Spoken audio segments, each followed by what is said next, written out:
नाजरीन, हम हर हफ्ते आपके लिए लाते हैं माहौलियात पर मबनी हमारा प्रोग्राम माहौलियात और हम,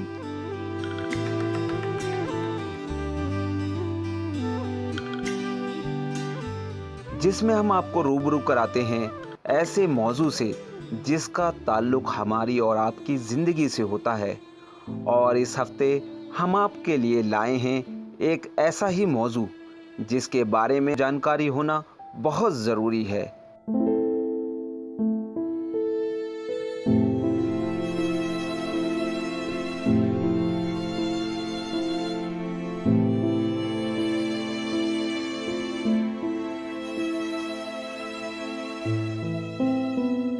जी हाँ, हम बात कर रहे हैं अमेज़न के जंगलों में लगी आग के बारे में, जिसका खामियाजा हमारी आने वाली नस्लों को उठाना पड़ सकता है।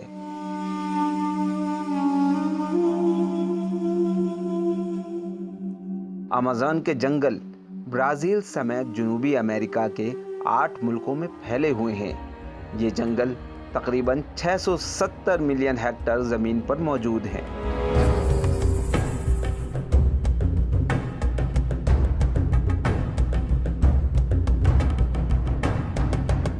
इन जंगलों का तकरीबन 59.1% हिस्सा ब्राज़ील में फैला हुआ है। क्योंकि अमेज़न के जंगलों का ज़्यादातर हिस्सा ब्राज़ील में है, इसलिए इन्हें ब्राज़ील के जंगलों के नाम से भी जाना जाता है।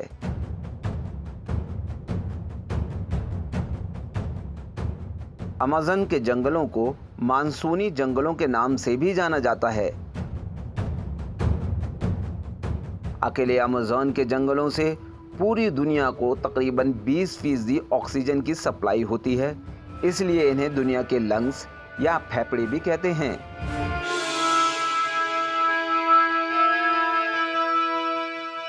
कार्बन डाइऑक्साइड आज ग्लोबल वार्मिंग की सबसे बड़ी वजहों में से एक है।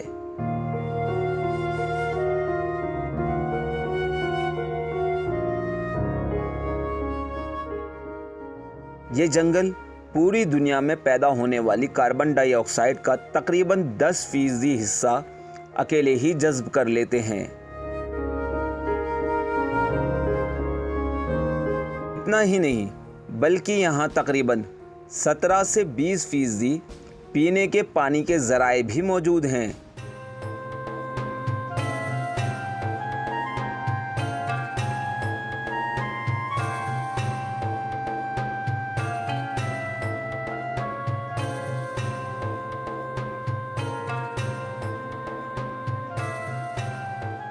इसके अलावा अमेज़न के जंगल लाखों तरह के जानवरों और कीड़े मकोड़ों का घर भी हैं। कमाल की बात तो ये है कि अमेज़न के जंगलों में रहने वाले जानवरों की किस्म और उनकी ज़िंदगी का एक बड़ा हिस्सा अभी तक साइंस की खोज से दूर है, और इनकी ज़िंदगी अभी भी साइंस के लिए किसी अजूबे से कम नहीं।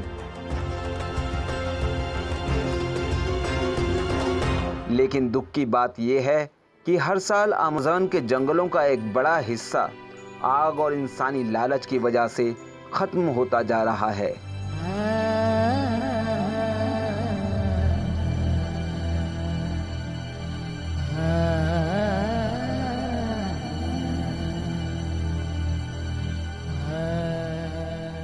अगर हमने जल्द ही इस बर्बादी को नहीं रोका तो इसकी कीमत हमारी आने वाली नस्लों के साथ साथ लाखों मासूम जंगली जानवरों और कीड़े मकोड़ों को भी उठाना पड़ेगी।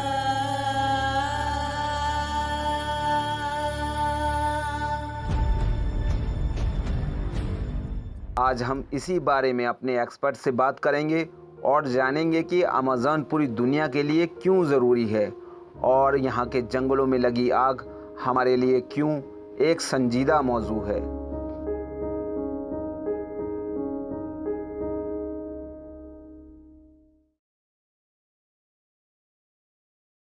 नाज़रीन आदाब, खैर मकदम है आप सभी का हमारे इस ख़ास प्रोग्राम में माहौलियात और हम।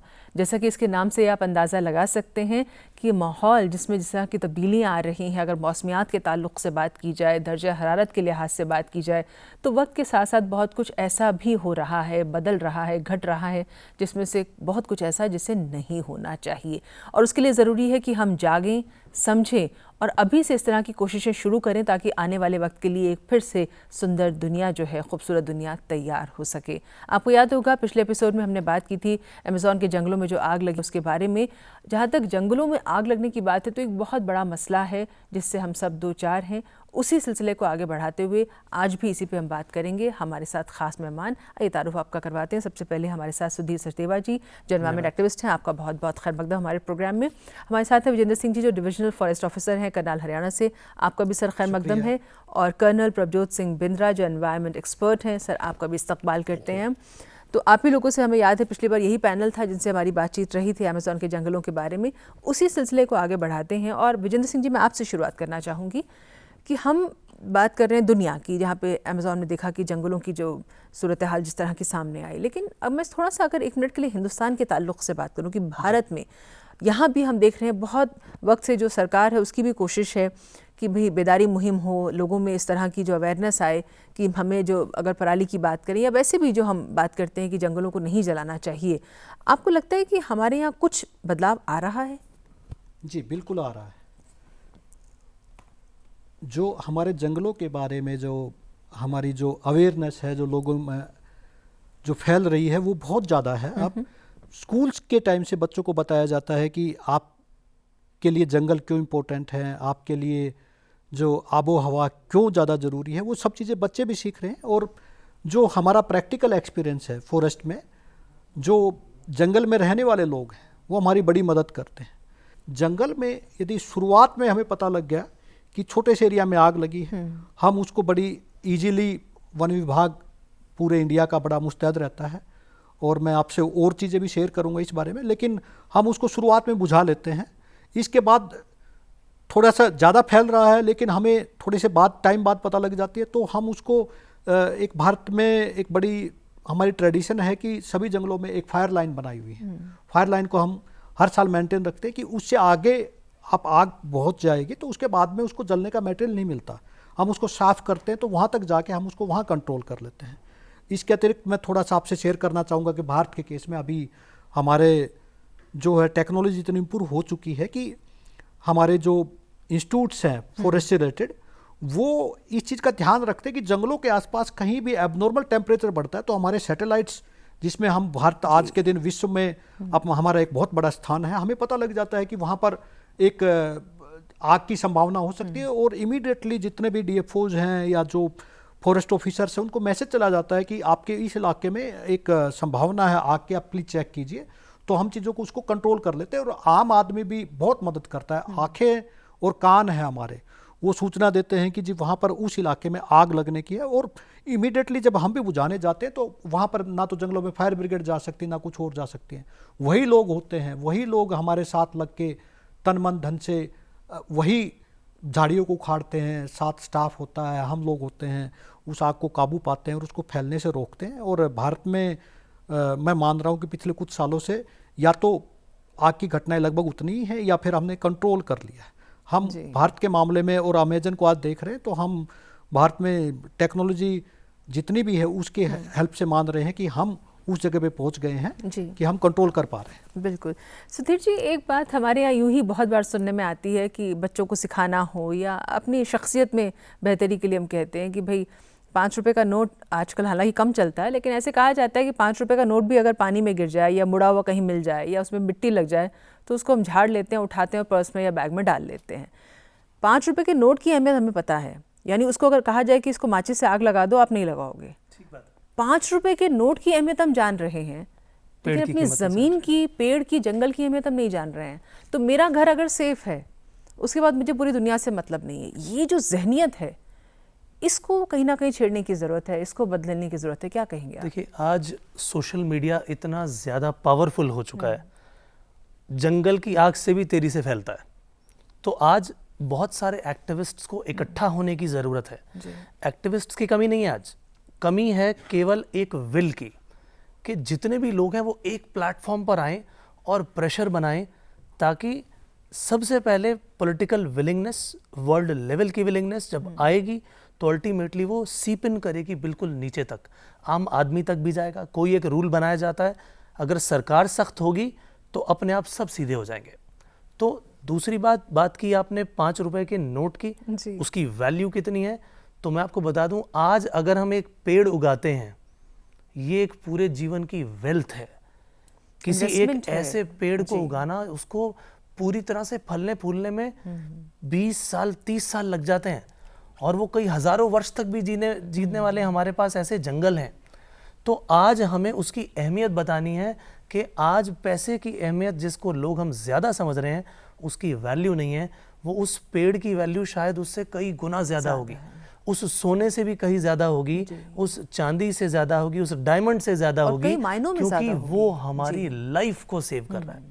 सो अल्टीमेटली, जैसा मैं हमेशा बोलता हूँ कि आज माँ बाप को भी ज़रूरत है। टीचर की खाली ड्यूटी नहीं है, माँ बाप को खुद भी समझना है और बच्चों को भी समझाना है, और जो गलत करे उसको इमीडिएटली करेक्ट करना है। टीचर्स की भी ड्यूटी है, पूरी की पूरी सोसाइटी की ड्यूटी है कि हम एक दूसरे को करेक्ट करें, एक दूसरे को साथ दें, और हम छोटी छोटी शुरुआत कर सकते हैं। स्कूलों से शुरुआत आजकल कई जगह फैली, जैसा सर ने भी बोला कि आज स्कूलों से भी शुरुआत की जा चुकी है। बच्चे पेड़ लगाते हैं, लेकिन आज एक्टिविस्ट्स को इकट्ठा होने की ज़रूरत है एक प्लेटफॉर्म पे, और वो एक प्लेटफॉर्म पर इकट्ठे ना होने के कारण ही आज आप अमेज़न में इतनी बड़ी जंगलों की आग देख रहे हैं। जी। अगर कुछ ऐसा पॉलिटिकल प्रेशर, वर्ल्ड लेवल का प्रेशर और भी होता है, ज़रूर है, जी। लेकिन अगर ये और भी होता तो सोचिए कितना बढ़िया होता। लेकिन कर्नल बिंद्रा, दूसरों को तो हम झांसा दे सकते हैं, खुद से कहाँ भागेंगे अगर झूठ बोल रहे हैं या बचना चाह रहे हैं।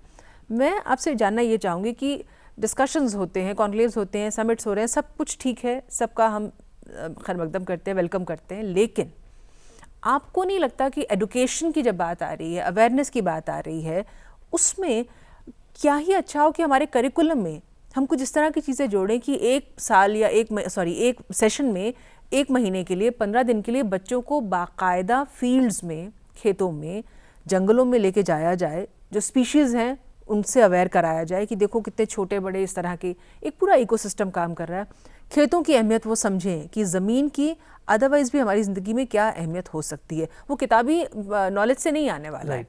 तो आपको लगता है कि कहीं यहाँ हम लोगों को जागने की ज़रूरत है?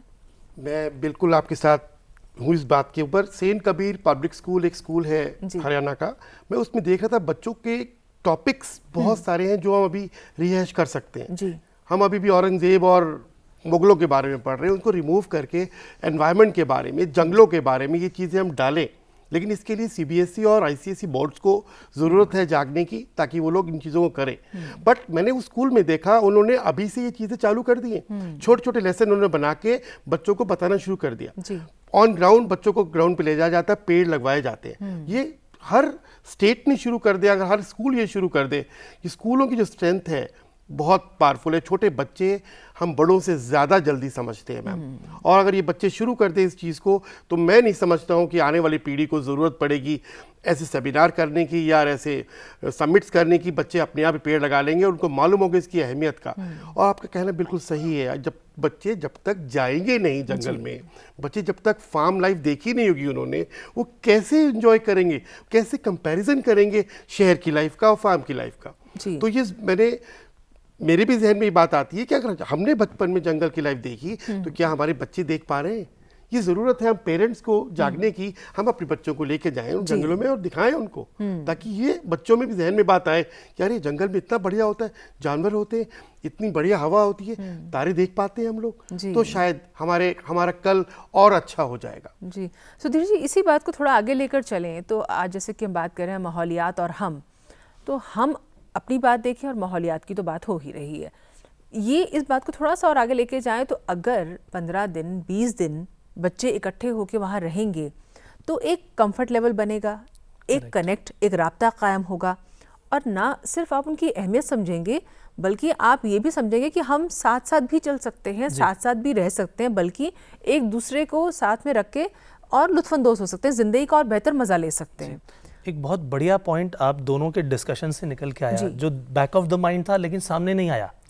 तो इम्पॉर्टेंट ये है कि आज हम साइंस प्रैक्टिकल्स की बात करते हैं। जब हम साइंस में प्रैक्टिकल की बात करते हैं, किसी भी और कोर्स के अंदर प्रैक्टिकल की बात करते हैं, तो एनवायरनमेंट में प्रैक्टिकल की क्यों नहीं? जी, आज हम कहते हैं जी आप पेड़ लगाओ, मैं अपने बच्चों को कहता हूँ आप अपने हर जन्मदिन पर एक पेड़ लगा दो, लेकिन मैं कहता हूँ हर जन्मदिन पर क्यों? अब दिमाग में आया यार ये तो क्यों ना एक ऐसा कोर्स बनाया जाए जो आपके लिए कंपलसरी हो।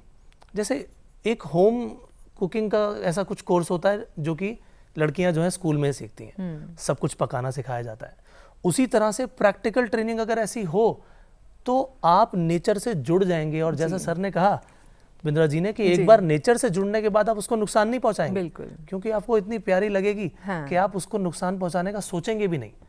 बिल्कुल। तो फिर आपके जो इकोनॉमिक इंटरेस्ट है वो अपने आप ही सेटल हो जाएंगे उससे। राइट जी। और अगर मान लीजिए कहीं कुछ लॉसेस इकोनॉमिकली उठाने भी पड़े, लेकिन जिंदगी का जब लुत्फ बढ़ जाता फर्क नहीं है पड़ता। तो आपको भारी नहीं लगता है। विजेंद्र सिंह जी, ये बहुत एक हम अलग ही इंटरेस्टिंग उस पहलू पे निकल आए हैं, इसी को थोड़ा सा और आगे लेकर चलते हैं। आप डिविजनल फॉरेस्ट ऑफिसर हैं जी। ज़्यादातर जंगलों के आसपास क्या जंगलों में ही रहते हैं, उनकी बेहतरी के लिए काम करते हैं। आपका तजुर्बा क्या कहता है कि ना सिर्फ बच्चे, हम सारी जिम्मेदारी बच्चों पे ही क्यों डालते हैं, बड़ों पे क्यों नहीं? भाई हम स्कूल में देखते हैं कि कागज़ के फूल बना के प्रोजेक्ट्स बन रहे हैं और इस तरह के बच्चों को हॉलीडे होमवर्क मिलते हैं काम करने के लिए। क्यों नहीं ऐसा कोई प्रोजेक्ट शुरू करते कि जिसमें बच्चों को बाकायदा वहाँ जाकर क्या खेती के लिहाज से नस्लें हैं, फसलों की क्या क्या किस्में हैं, इस तरह की चीज़ों के कुछ प्रोजेक्ट्स बच्चों के सामने आए तो लाजमी है उनको ना हाँ करते करते सीखना भी होगा, जानना भी होगा और आने वाले वक्त के लिए तैयारी भी होगी। ये बड़ा अच्छा आपने विषय चुना, और इस पे मैं एक प्रैक्टिकल आपको बताता हूँ कि हमारी स्टेट में क्या हो रहा है। जी। मेरे ऑफिस में 4 दिन पहले कुछ बच्चे आए, उन्होंने मिलने के लिए समय मांगा, मैंने तुरंत बुलाया। तो छोटे छोटे बच्चे, 10वीं क्लास के बच्चे वो। तो उनकी शिकायत क्या थी? उनकी शिकायत ये थी कि सर हमने एक जगह ले जाके 4 पौधे लगाए थे और उनको कोई नुकसान पहुंचा रहा है। मतलब यहाँ तक बच्चे पहुंच गए हैं कि उन पौधों को देख नहीं रहे हैं। वो उठ के इकट्ठा होके 4 बच्चे मेरे पास आए कि सर उन पौधों को वो जो लोग नुकसान पहुंचा रहे हैं, आप किसी की ड्यूटी लगाइए और उनको बचाइए। मैंने इमीडिएटली उन बच्चों को, क्योंकि अब वो हमारे भविष्य हैं और वो इतना जागरूक हो गए, इमीडिएटली अपने जो फॉरेस्ट स्टाफ को डायरेक्ट किया कि आप वहाँ जाइए और देखिए क्या समस्या है। तो उन्होंने, जो लोकल किसी का अपना वेस्टेड इंटरेस्ट था, वहाँ पर पौधे नहीं होने देना चाह रहा था, उस आदमी को समझाया। और दूसरा तरीका तो बाद में निकाला जाता है सरकारी तंत्र में, हमने समझाया और उसके बाद में वो मान गया और वो 4 पौधे बचे हुए हैं। तो बहुत अच्छा एक ये सोच है कि बच्चों को जोड़ा जाए, और हरियाणा तो इस मामले में प्रैक्टिकली आगे चल रहा है। और मैं आशा करता हूँ, इस प्रोग्राम में बैठा हूँ तो कि भाई बाकी स्टेट भी इसमें आगे जाएं तो हरा भरा, और पहले से इंडिया जो है ना 22-23% पे हम हैं, तो उसको हमें बढ़ाने की जरूरत है। तो उसमें बड़ा काम आएगी ये चीज़ें। विजेंद्र सिंह जी, खाली हरियाणा नहीं, दिल्ली भी आपके पेश ही है। और मैं आपसे पर्सनल अपना एक्सपीरियंस शेयर करूं तो अभी बिल्कुल अभी की हाल ही की बात है, ये मैं जिस रिज पे जाती हूँ कभी कभी शाम को, और बहुत घना जंगल है, थोड़ा सा डरावना भी है वो जिस पे मैं जाती हूँ कभी कभी। वहाँ यूपीएससी की जो तैयारी कर रहे हैं, कम से कम मुझे लगता है 10-12 लड़के रोज़ वहाँ दिखाई देते हैं। तो जब भी मुझे मौका लगा मैंने उनको हमेशा देखा है। आप ये मानेंगे कि उन्होंने बाकायदा वहाँ जो माली काम करते हैं, जो स्टाफ है वो तो है ही, उन्होंने एक एरिया पूरा ले लिया उनसे कि इसकी देखरेख हम करेंगे। और मैंने खुद उनको देखा कि वो पौधे लेकर आए। अब मैं जब गई तो उन्होंने बाड़ बना रखी है प्रॉपर, खुद ये करते हुए उनको देखा। और उसके बाद उसमें हिसाब से उन्होंने पूरे पौधे लगाए हैं। कल वो बड़ा सा कैन लेकर आए हुए थे, इसमें पानी डाल रहे थे। तो आपस में जिम्मेदारी बांट ली। कहाँ यूपीएससी की तैयारी कर रहे हैं, तो कहीं इंटरव्यू में कोई सवाल अगर आ जाए कि आप क्या कर रहे हैं देश के लिए या माहौल के लिए, तो ऐन मुमकिन है उनके जहन में ये बात रही हो कि हम अपनी सेल्फी जो आपने कहा वो साथ में दिखा देंगे। और मुझे आज भी याद है कि एनवायरनमेंट डे जब मना रहे थे हम लोग, हमने तब भी एक प्रोग्राम किया था। उस दौरान मैंने वहाँ लड़कियों को एक दिन बात करते हुए सुना कि मेरा मन हो रहा है कि इस जंगल में भी मैं पौधे लगाऊं। सोचिए, घने जंगल में भी पौधे लगाने की ख्वाहिश वॉक करते करते वो लड़कियां कह रही हैं। और फिर मैंने उनको लाते हुए देखा। और एक और अच्छी बात कर्नल बिंद्रा आपसे सवाल करते हुए कि हम लोग अब ये देख रहे हैं कि गुरुद्वारों में, मंदिरों में गिफ्ट के रूप में भी अब प्रसाद की जगह पौधे दिए जा रहे हैं। तो कहीं ना कहीं एक संदेश देने की, पैगाम देने की कोशिश हो रही है। और ख़ास तौर से जो हम कह रहे हैं कि आम लोगों के बीच में कुछ लोग जिम्मेदारी इस चीज़ की ले रहे हैं, तो बदलाव तो आ रहा है, लेकिन इसको थोड़ा सा और पुश देने की ज़रूरत है। कर्नल बिंद्रा, अब एक जो पहलू जिस पर हम बात करें, बेजुबान जानवर, बार बार जिक्र बीच में आया। अमेज़न के जंगलों की तरफ अगर वापस हम जाते हैं तो वहाँ की तपिश ही हमें कहीं ना कहीं घबराहट पैदा करती है। तो उन जानवरों की अगर बात की जाए तो हमने बहुत से वीडियो क्लिप्स देखे हैं जो देखे भी नहीं जा सकते हैं। उनको ज़बान देने की अगर मैं आपसे बात कहूँ तो क्या कहेंगे? मैं इसके साथ एक और चीज़ सोच रहा था बेजुबान जानवरों के बारे में कि ये जानवर जंगल से बाहर आते ही क्यों हैं? शेर कब आता है बाहर? जब उसको शिकार करना है एक हिरन का। हिरन अगर जंगल छोड़ के बाहर आ गया है, अब हिरन बाहर कब आएगा? हिरन बाहर तब आएगा जब उसको जंगल के अंदर घास नहीं मिलेगी। बाहर किसान ने हरी हरी गेहूं लगा रखी है, तो जाड़े के मौसम में हिरन बाहर निकलते हैं, उसके पीछे शेर आ जाता है। तो अगर हम यही मेडिसिन प्लांट और बाकी चीज़ें जंगल के इलाके में लगाना शुरू कर दें, तो ज़रूरी है कि हिरन को बाहर आने की ज़रूरत ही नहीं पड़ेगा, वो अपने इलाके में रहेगा और शेर जिसको जो उसका भोजन है, जितना उसको चाहिए उससे ले लेगा और काम चलता चला जाएगा। एक तो मेरी सोच ये थी मैम। दूसरी सोच रहा था मैं, पहले जब 20-30 साल पहले, मुझे याद है माला के जंगलों में, जहाँ मेरा फार्म है बगल में, जंगल के अंदर हमारे जानवर चरने के लिए जाया करते थे। 2 चरवाहे साथ जाते थे, सुबह जाते थे, शाम को लौट के आते थे गौधूली के टाइम पे। गौधूली शायद हम समझ रहे हैं, गौधूली गाँव के गाय के जो पैर से धूल उड़ती है, उसको गौधूली के समय कहा जाता है। तो जब वो लौट के आते थे, कभी कभी महीने में 2 महीने में मालूम चलता था कि एक जानवर जो बूढ़ा हो रहा है वो कम हो गया। अंडरस्टूड था कि उसको शेर ने या किसी कार्निवरस जानवर ने अपना भोजन बना लिया। किसी और को नुकसान नहीं करता था, आदमी साथ जाते थे, साथ वापस आते थे। ये चीज़ें आज क्यों बदल रही हैं? क्योंकि शेरों का जो भोजन है वही कम हो रहा है वहाँ पर। हिरन पोचिंग में और बाकी चीज़ों में हम लोगों ने, शिकारियों ने मार लिए। जब हिरन शिकारियों ने मार लिए तो शेर बेचारा क्या खाएगा? वो तो उसका भोजन है। तो हम लोगों को ये भी ध्यान में रखना पड़ेगा कि हम लोगों को संतुलन बनाए रखना है जंगल के अंदर। तो उस सोच के साथ अगर हम चलें तो यकीनन मैं अपने विश्वास के साथ कह सकता हूँ कि कोई भी किसी का अहित नहीं करेगा। बिल्कुल। यहाँ मैं विजेंद्र सिंह जी आपसे जानना चाहूँगी, अब जो जंगलों में आग की बात जिससे हमने सिलसिला शुरू किया था, अमेज़न की बात चल रही थी, जंगलों में आग ना लगे इसके लिए क्या कोशिश की जा सकती है? इसके 2 एस्पेक्ट हम ले सकते हैं। एक तो टेक्निकल एस्पेक्ट है जिसको हम विशेषज्ञ के तौर पे मानते हैं कि सबसे पहले हमें क्या करना चाहिए कि जो जंगल है उसके आजू बाजू, जैसे टेक्निकली हमने बताया कि फायर लाइन्स होनी चाहिए, और उनका जैसे ही हमारा फायर सीजन कब होता है? जब आप देखिए कि पतझड़ में पत्ते झड़ गए तो मेटेरियल नीचे आपके पास आ गया, सूखे पत्ते हैं, सूखी घास है, तो फायर सीजन है। हमारे देश में करीब करीब अप्रैल में स्टार्ट हो जाता है कि पत्ते सूख के, पतझड़ चला गया और पत्ते सूखे हुए हैं और गर्मी स्टार्ट हो गई, तो कहीं से भी छोटा सा भी आपको एक तिल्ली लग गई या आग कहीं से भी पकड़ ली तो पूरा जंगल आगे आगे बढ़ती जाती है। इसी प्रकार का जो अभी हम अमेज़न का डिस्कस कर रहे थे, वहाँ का फायर सीजन ये मानते हैं कि जुलाई से अक्टूबर तक रहता है। इन दिनों में वहाँ पर सूखा रहता है। पूरे संसार में ये अलग अलग समय है। तो इसी प्रकार से एक तो ये है कि जब वो जो फायर सीजन है उसमें हम अपने जो भी जंगल हैं उनके आजू बाजू उसको क्लियर रखें। दूसरा जो सबसे बड़ा है अवेयरनेस का। अवेयरनेस कहाँ ज़रूरत है? कई बार अनजाने में भी आप जंगल में काम करने जा रहे हैं, जैसे चरवाहों का जिक्र था कि चरवाहे अपने जंगल में पशु के साथ गए तो दिन का भोजन बनाया, कुछ और बनाया और उसमें आग जलती छोड़ दी, वो नहीं बुझाई, तो वो एक आग का कारण बन जाती है, जंगल की आग का। आपका गाड़ी वाला जा रहा है, कई लोग जो बीड़ी पीते हैं, सिगरेट पीते हैं, वो जलती हुई तिल्ली डल गई, उससे आग लग गई। तो इस प्रकार की हम भी फैलाते हैं और अवेयरनेस की ज़रूरत है कि जंगल सबसे इम्पोर्टेंट है और आग से बचाने के लिए हमारा सबसे पहला कर्तव्य है कि जंगल के आजू बाजू जाते हुए हम इन चीज़ों का ध्यान रखें, तिल्ली ना डालें।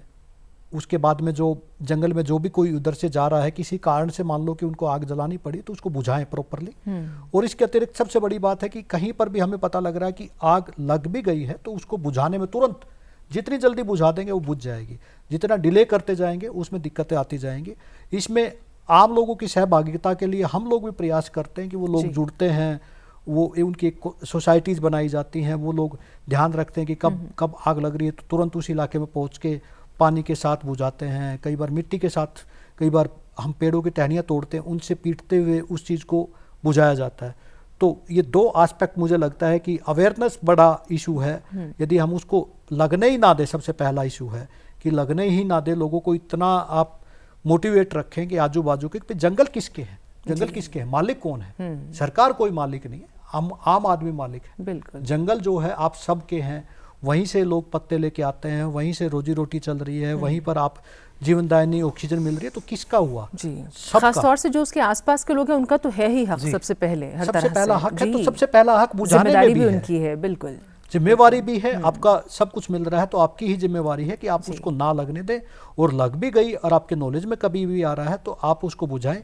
सरकारी जो तंत्र है उसको सूचित करें, वो भी साथ लग के जो उसको फिर बुझाने में जो प्रॉपर हम जो लोग हैं उसकी हेल्प करते हैं। जी सुधीर जी, अब चलते चलते हम बस इतना ही आपसे गुजारिश करेंगे कि हमारे नाज़रीन को आप कुछ अगर कहना चाहें, इस तरह की सूरत हाल जिस तरह अभी पेश आ रही है, तो क्या कहेंगे आप? जी, सबसे पहले तो हमें 2 चीज़ें सीखनी है। एक हमारे देश के लेवल पर क्या होना चाहिए, एक इंटरनेशनल लेवल पर क्या होना चाहिए। वर्ल्ड लेवल पर इसका डिसीजन होना चाहिए क्योंकि ये पूरे वर्ल्ड को इम्पैक्ट कर रहा है।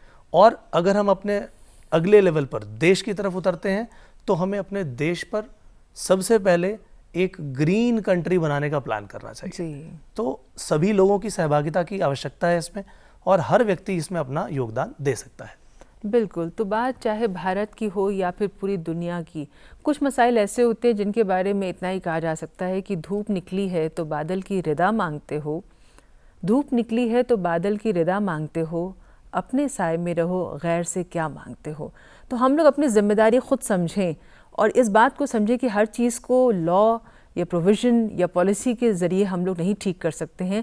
ज़रूरत है अपने अंदर कुछ ऐसा जगाने की ताकि बाहर जो जल रहा है उसे थामा जा सके।